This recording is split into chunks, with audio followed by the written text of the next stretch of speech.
Hi, this is Sammie Smiles, and I'm your host, Sammie Vance. This podcast is sure to leave you inspired and with a smile.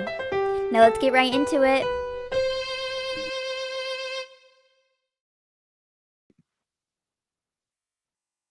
Hello, everyone, and welcome back to this week's episode of Sammie Smiles. I'm your host, Sammie Vance, and today I have a very, very special guest, Bill Barr. He has been a huge support of my podcast and my buddy benches and everything in general since day one. Every week I get feedback from him on my latest episode, and it's just a lot of fun. We actually met back in 2019 when the IJA, which is the International Jugglers Convention, came to my city, Fort Wayne, Indiana. And Bill has been a juggler for many years and was a past IJA president, actually.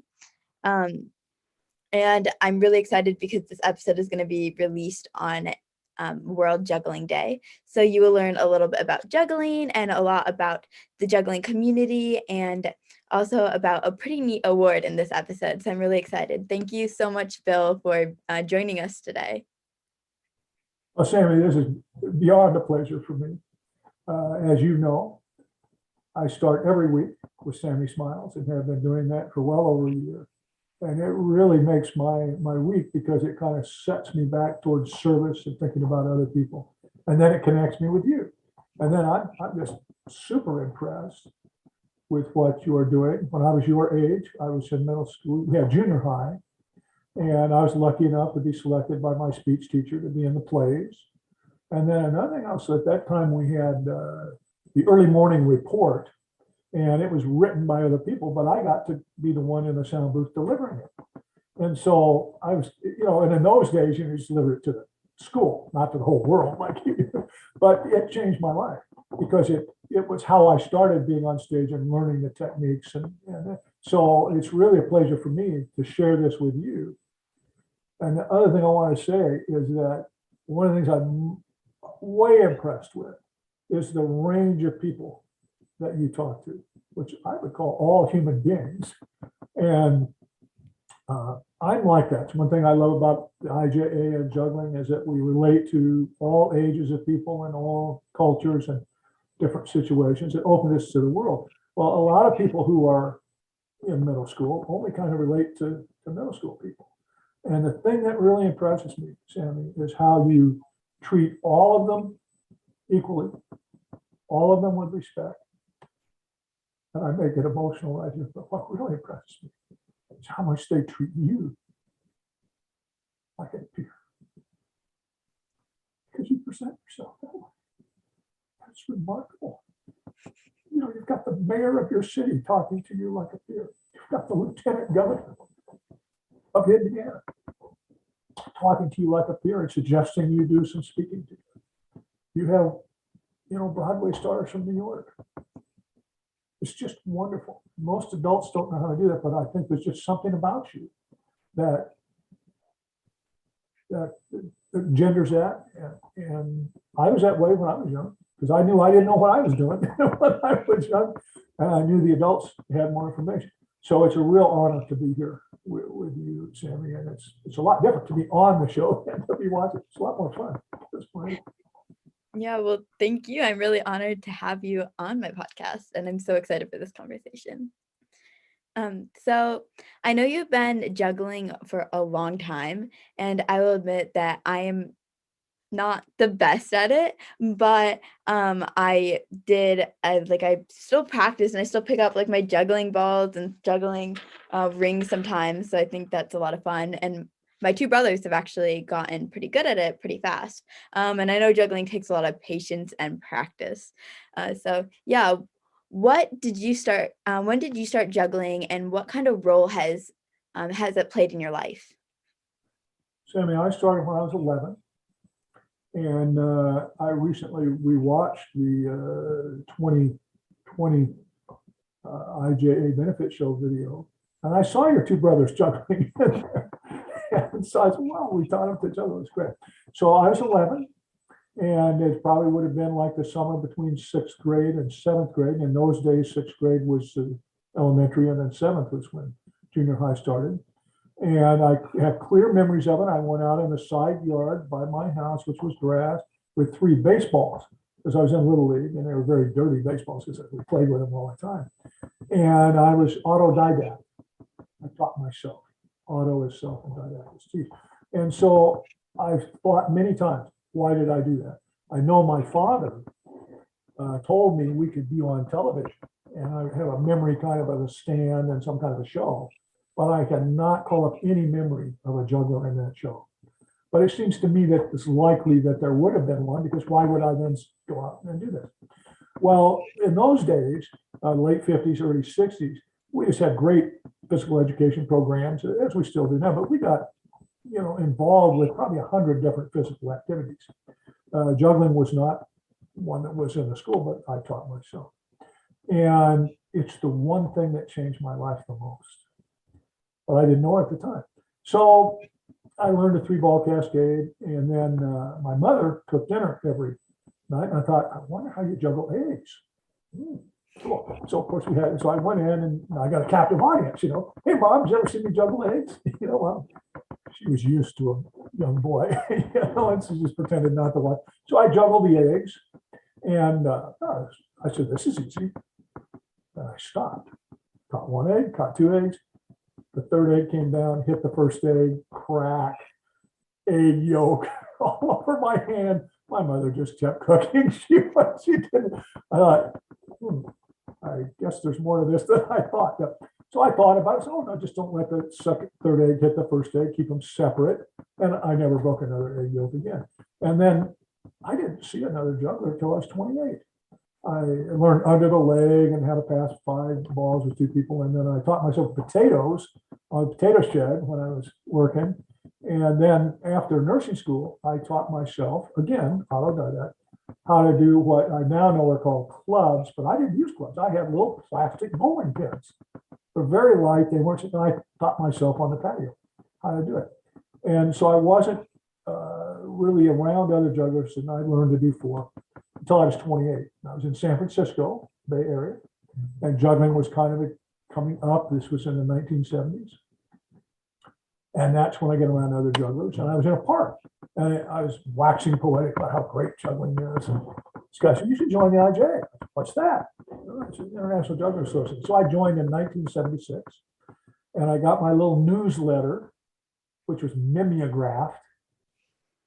Asked a historian or a librarian what mimeograph is. It was a little machine, and you turned it, and it made copies mechanically. Here we are talking 2,000 miles apart in real time, and it goes to the whole world. And back then, a little mimeograph, and it had 2 staples, and it talked about picnics. And I love this group. It's not flashy. It's a regular group. So then I didn't go to that convention, and the first convention I went to was in Wilmington, Delaware. With Stu Reynolds. Stu Reynolds was a chemist at DuPont, made artificial blood, made his own clubs. But by that time, I was kind of wearing tailor-made suits and dressing up and really being sharp, in my life. So they just accepted me right in. And I'd done my research on who I wanted to meet, like you do. It's a good thing to do. And I volunteered to be help in registration. So in 2 hours, I met everybody that was on my list to meet. But they kind of saw me as part of the group because I was working, I was volunteering, and then we'll come back to that service. When you do service, more comes back to you than when you give, as you already know in your life. And so I just said, wow, I'm at home. These people are great. And then I volunteered to perform, and they had me on the benefit show. I've been doing the benefit show off and on ever since. So I think the role it's played, I've thought a lot about this. When we're young, Sammie, as you know, we get exposed to, around, learn about many things in life. And we don't know which one of those is going to be the one that changes you. I've heard you say many times, wow, theater is pretty cool. Wow, television is really great. Wow, acting, that looks good. See, because you've been to New York, you've been on a real television set. And it's a lot different than being in Fort Wayne on the TV. It's like, whoa, this is pretty good. They have people that just write songs for you, that are professional. Another person comes out and sings it to you because it's New York.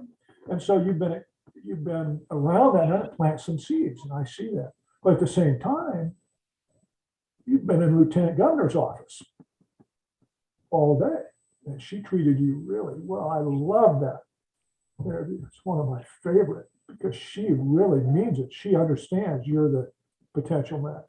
And you've been in the mayor's office a number of times.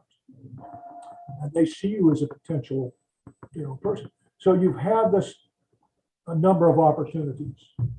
And we don't know which of those seeds are going to grow. They'll all actually grow. So I didn't know juggling was going to change my life. But the way it changed my life, one, is that I didn't know I was going to do a juggling act. The guy just said, hey, we got some girls over here. There are a couple of young girls playing guitar and they need a break. And would you come juggle? So it's my first act. I had no act. I did a little piece. I've been doing it ever since. It's freight and salvage in Berkeley.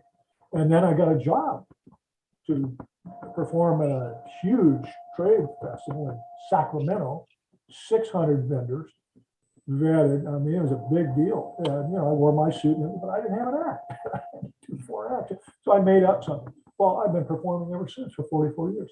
So I think one thing it does is that for most of us, Sammie, you're going to go to college.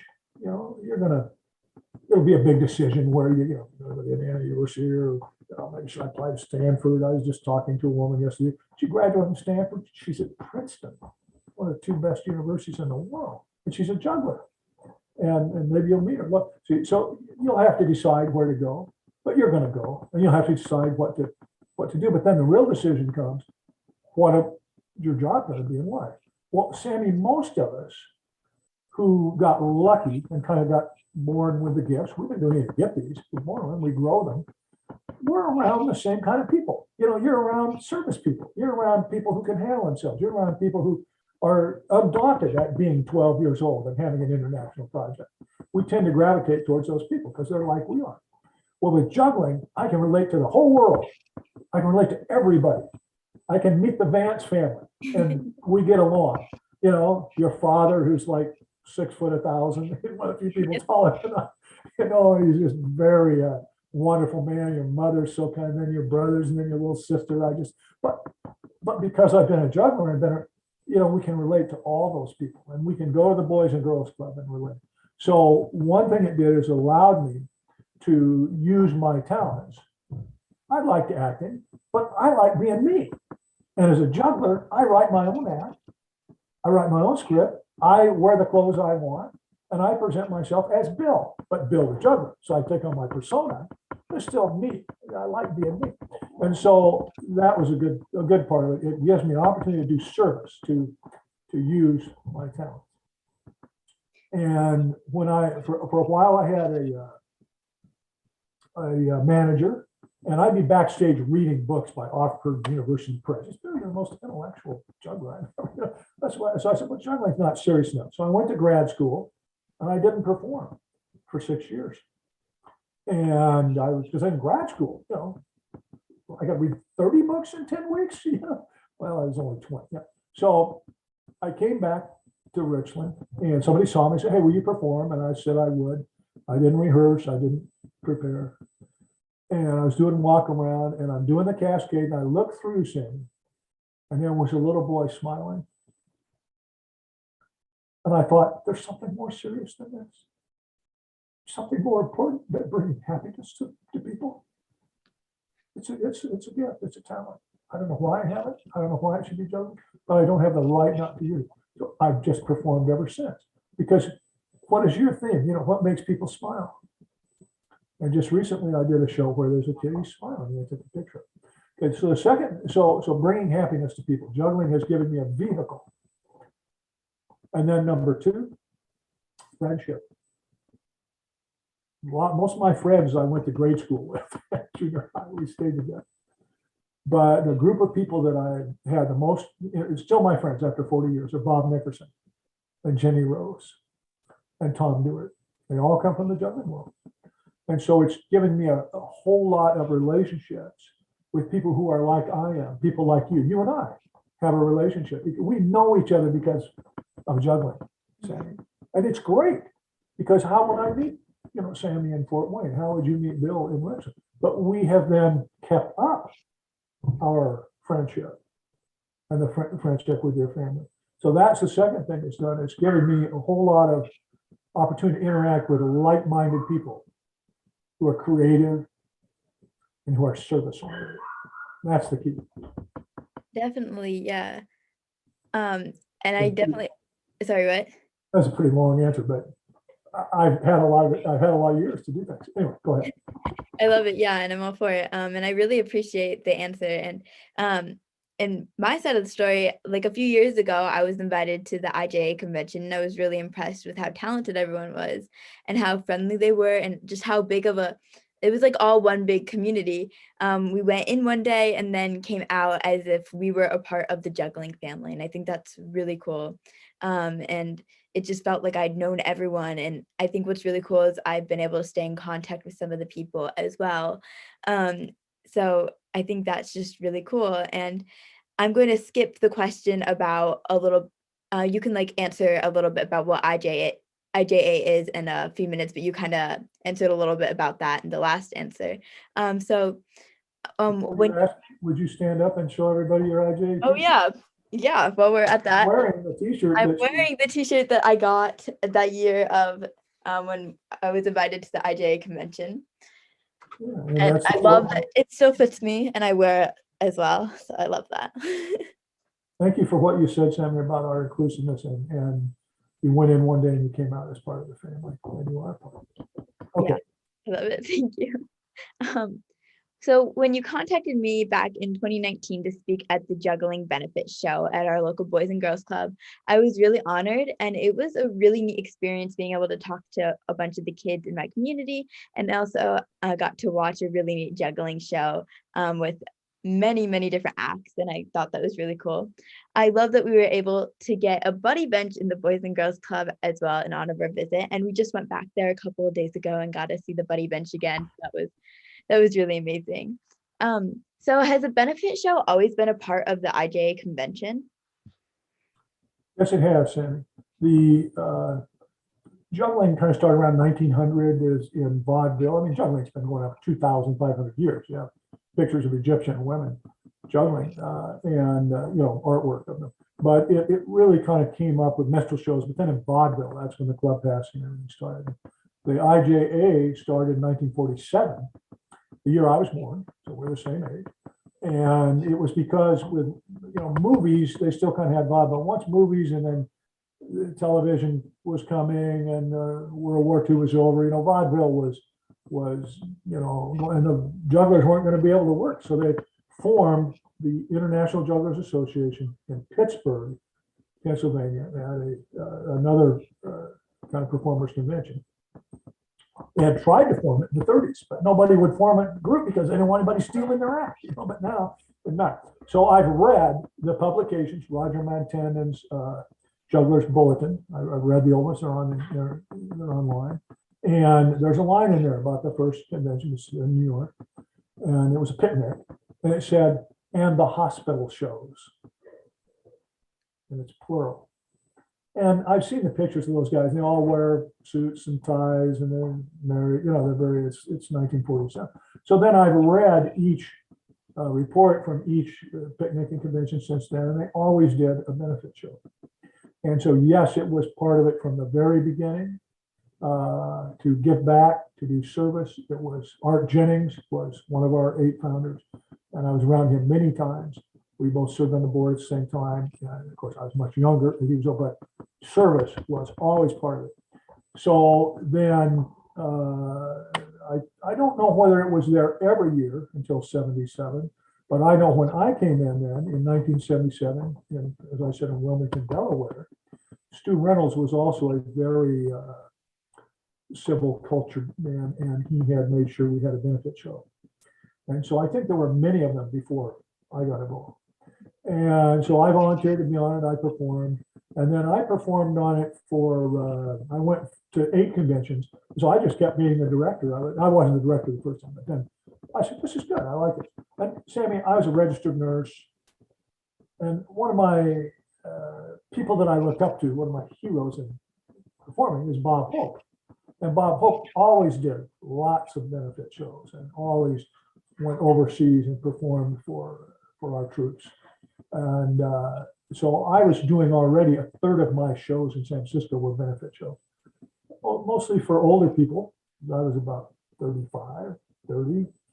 And I enjoyed being around older people a lot because I was learning from them. And so I kept the benefit show going then for till about 85, 86. And I say I kept it going. I directed it, but really we had a group of people that were great. We had our own band, Lenny and Law Banana. And they played the accordion and the stand-up string bass, which was a wash tub with a stick coming out of it and a rope. And she used to, we had fun. And it was just, Ed Jackman used to be on it. He was the best. They were great. So then after, for a while, I didn't go to IJ just because I was, family, going to school stuff. And then I went to the 50th in 97. We had a benefit show there, which I was fortunate enough to direct. And then when I came back into the IJ, just came back in just because now I had time, it was in Portland and there wasn't a benefit show. So it kind of, some other people had tried to run it, it just didn't, it takes a lot of work and effort to do it. And we do it for free. There's no budget. We do it for love. And so in 2006, I called Bob Nickerson, whom I think you met. And I love Bob. He's a former Marine. He's got 3 kids. He said, yeah, let's do the benefit show. So he and I, for the last 14 years, so we've done about, I've been involved in between 22 and 26 of them. We did a great video in 2020 with our friend David, who was on your podcast about a year ago. You're kind enough to have him on there, Pavlov. And so it's a community. And we made that video in a trailer. Every time I look at the credits and I get emotional. There's so many people, Sammie, that do it for free. It's an act of love. And so it's this community. You can be a great juggler, but you have to be a service person to be on that. And many people say it's the best part of the convention for them. And one other thing I'll say about it, and then when we came back in 2007, I had it so that the performers were in the back, and then each person did their show. And it didn't work because the performers were speaking around and wanting to see it because they wanted to see each other. So now we put all the performers on stage so they can watch each other the whole time. But jugglers usually don't get around other jugglers that much, and then they get to it. So it's a real community of people. I mean, I really hope it continues because at some point, I'm not doing, who knows, Sam, we don't know. Maybe you'll be some kind of a part of it because you know how to produce things. You're really good at that. And that's what it takes to do the shows. So maybe in the back of my mind, I have maybe Sammie Vance will be somehow a part of keeping this going or having it morph into the next. Yay. I love that. Thank you for sharing. So again, thank you for sharing that. And when watching the benefit show, something that I thought was really cool was seeing how juggling impacted not only the jugglers themselves while performing it, but also how it really meant a lot to everyone watching it. And that's something I can relate to. Like while watching it, it was just such a cool experience to see everyone juggling and see the happiness in everyone around them. So I've talked a lot about how amazing the year 2019 was with juggling and everything, and something else to add on top of that was the creation of a really unique award, the IJA Sammie Vance Youth Achievement Award, that was created in honor, and I was honored to be the first recipient of it. In the years since, it has gone to many deserving youth and making a difference. So, Bill, can you tell us a little bit about the IJA Sammie Vance award and how it got started and how you decide who gets it? Sammie, I've thought a lot about this, and I've decided that I'm going to tell you most of the actual story, which you don't know. I don't think you know all of it, because I could always tell it in a very short, attenuated, but because you and I are talking, I want you to know in this context how it started. So there's a decision made to have that convention in Quebec, Canada. Well, what does that have to do with Sammie Vance? Well, Bob and I carpooled to Canada, but I went to the Philadelphia Art Museum before that. And in the train going there, there were 2 other passengers, and they told me that there was an Andrew Wyeth Museum.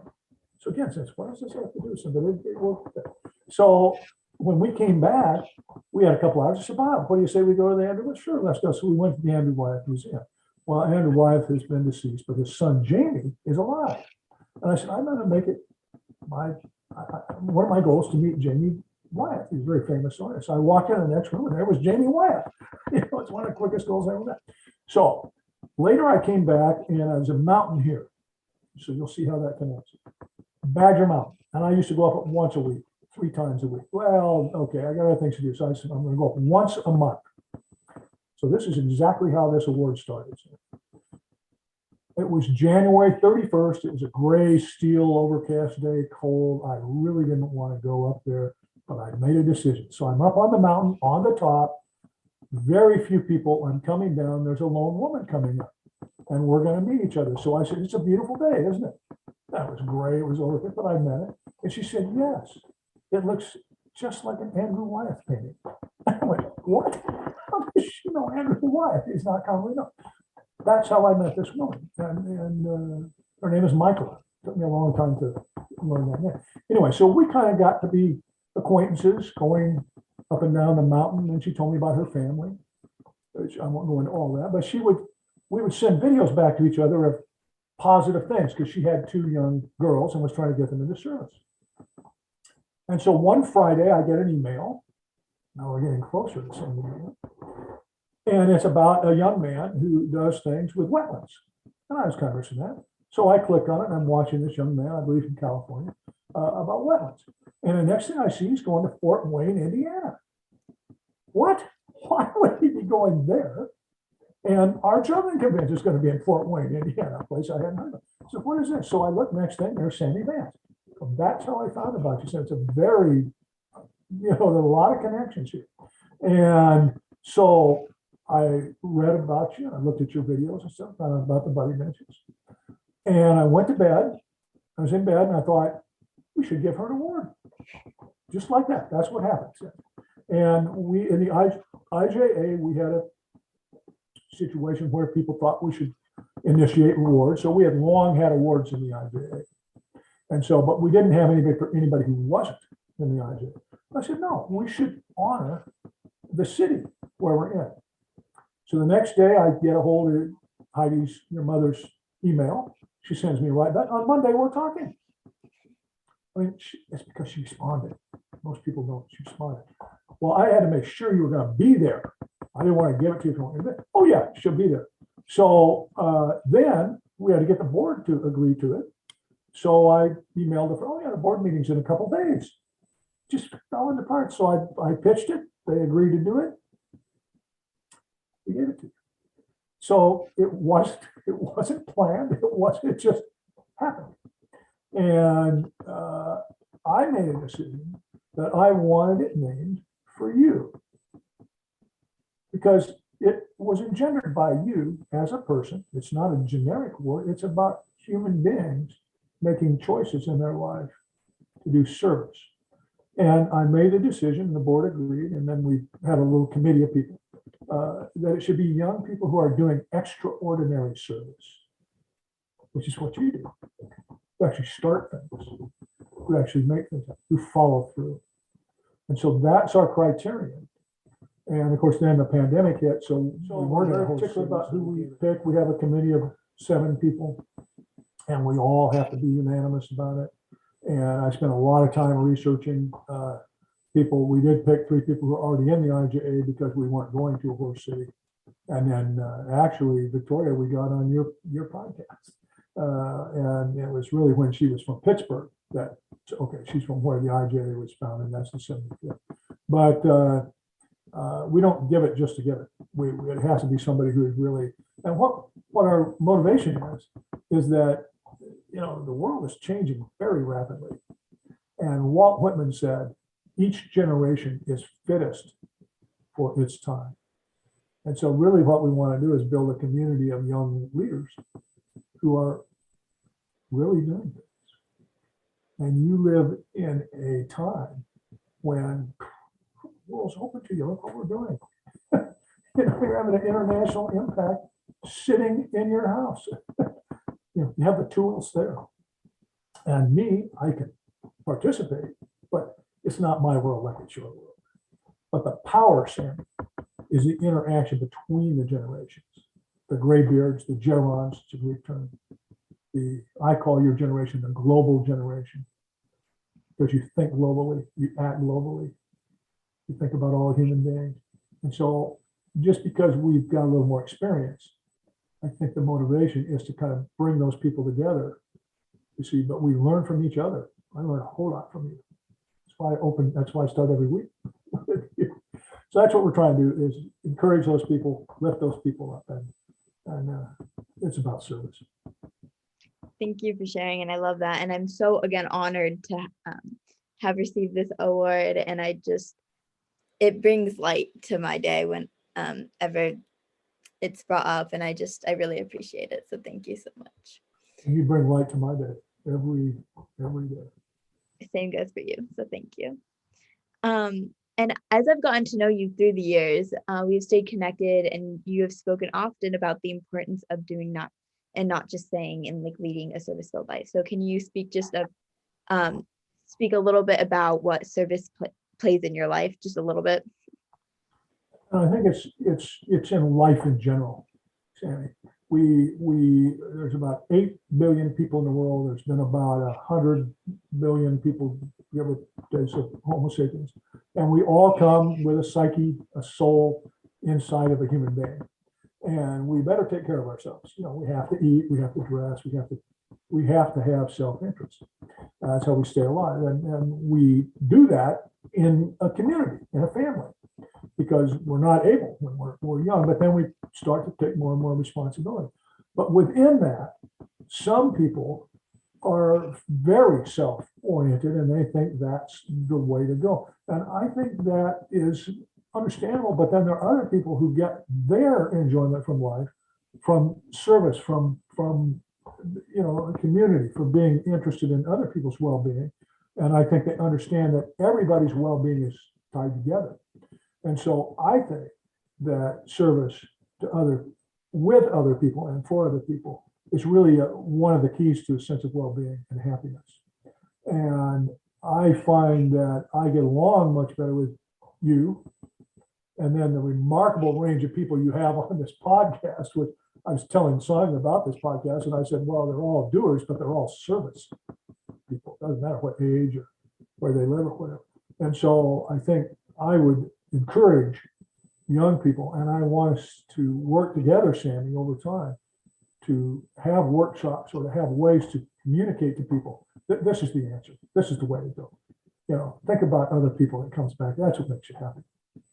Not having all the material goods. It's people. We're all in this together. We all live on one planet. We're all children of the sun, and we're all intertied. So juggling has been my vehicle for that. But as you know, it's really the human relationship. And that's all we have, Sammie, is human relationship and love. Everything else goes away. That's what stays. I appreciate you for sharing that. So thank you. I think that's a great message, and I love that so much. So thank you. And if you're ready for the rapid fire round, then I am. I've seen about 70. Most people say, oh, what is that? Well, I've seen about 73 of them. So let's go. Okay. Yeah, I don't think I even need to explain what it is. To see what kind of different questions you have. So, okay. Yeah. So if you're ready for it, then I am. I'm ready. Okay. What is your favorite juggling trick? My favorite juggling trick is passing clubs with another great passer. I remember my brother learning how to do that. And I just love it. And it gives me a feeling in my mind. And I'm reading research papers about that right now, where they're studying neuroscience. And I'm hopefully have a meeting set up with a guy who's researching that feeling with good passers. And I've been fortunate to have a great partner. I just love it. I love to perform it. It just feels good. You're working with another person. Love that. What's your favorite color? Well, I think blue I wear a lot, but my real favorite colors are gold and white. Nice. Together. I like. I'm wearing a yellow shirt today. Favorite food? Milk and honey and shrimp. And And my father once told me, Bill, you cannot travel to a country that does not have cows. Because I drink milk every day and honey. Nice. Every day, 2-3 times a day. What about your favorite animal? I really like lions. It's a wheel. And your sisters, right on the birds of being a wheel. And we'll call it. And I really like dolphins and whales. I like gorillas too. But, I love dolphins. Love dolphins. Nice. Do you prefer hot or cold? I prefer comfortable. I just like to be happy. And in my life, I've experienced a whole lot of real cold because I swim in cold water a lot. I swim in the Columbia River now. It's very cold. And so, but it's external cold. And then I live in the desert, so I've run in the desert a lot. I ran in the Grand Canyon a lot. And I used to never get cold when I was a kid. And I never got hot. But your body changes. So now I just like to be comfortable. I was in Hawaii, it was 80 degrees all the time. So, this is cool. But I do like the extremes. I like it all. I like it. It's fun. Awesome. Would you rather speak to animals or be able to speak every language? Now, I've heard you ask this many, many times. And I love people. Animals are great. And I've taught myself actually how to listen to bird sounds. And I've had a lot of experience actually listening to mammals because they don't talk that much, but they do a little bit. But people, and I speak a little bit of a whole lot of languages because I found all you have to do is say, my friend, I said, teach me Czech. And she said, well, it's a useless language. There's only 8 million. I said, no, well, she taught me how to say, Axamash. 3 words means how are you? But they're so surprised and they know they speak back to me. I don't know what they're saying. I just say, Mom seduction. I know what it means, but if you can say a few, I saw some people from France the other day, and I started singing, it just gives you, I can't speak, and I love English. I would rather speak a lot of languages. Awesome. I'd say I have the same answer. Yeah. I like people. And for the last rapid fire question, would you rather be able to fly, or would you rather fly or drive? Well, I can do both, can I? I mean, by ride an airplane or drive a car? Mm-hmm. Yeah. Well, in my dreams, all throughout my life, I fly frequently in my dreams. I love that feeling. And I can elevate on that, and I get a plan view. But no, my father taught me to drive when I was 12, and I love driving. And you're in an airplane, somebody else is at the controls. And also when you're in an airplane, what if the controls don't work? So I like driving a lot. I fly a lot, but I like being on the ground. Mm-hmm. I like having my hands on the wheel. Awesome. And Bill, for the last question to ask all my guests, what is something that makes you smile? Sammie, it is, you have no idea how much you and our interaction adds to my life. And it means a lot to me, and especially in the last 2 years when it became necessary for all of us in the world to attenuate our human interactions. You, every week, watching Sammie smiles has really given me a lot of strength every week. If Sammie can work these computers, I guess I can figure it out. Sammie can get this done. I can't. So I think the thing that makes me smile the most is to watch people being happy and be part of it. But remember, Sammie, when we were sitting in the auditorium together, watching the shows, and you brought your friend the last time, and your sister and your mom. That makes me happy because we're each being part of each other's world, and we're increasing each other's world. You were having a new experience. I was part of that experience. And so I think for me, one of my most happy things that makes me smile is to just eat with people. And then after the food, to just sit and talk. Spanish call it sobremesa, the time after the food. People don't do that much anymore. I grew up with that. And your family does it. We spend a lot of time talking. So that's really what makes me the most happy, is human relationship with people who are choosing to be genuine and who like each other and who really understand that this is the joy of life. This is the richness of life. Is that, you know, relationship and love and caring about people and doing good things. That's what makes me smile. That definitely makes me smile as well.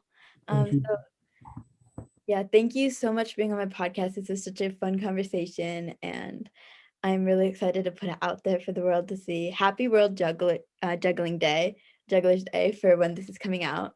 And again, I just appreciate you in general and having you on my podcast. So thank you so much, Bill. I mean, all I'll say to you is listen to your heart. And it's not our energy. The energy flows through us. But it is our choice and responsibility, what we do with it. And you're doing great things with it. I'm really excited to continue to be part of it. Thank you. And I think those message is a great way to end the podcast, as well as you don't just have to be an adult to make a difference. You could be a kid too. I hope you have a great day, everyone. Bye.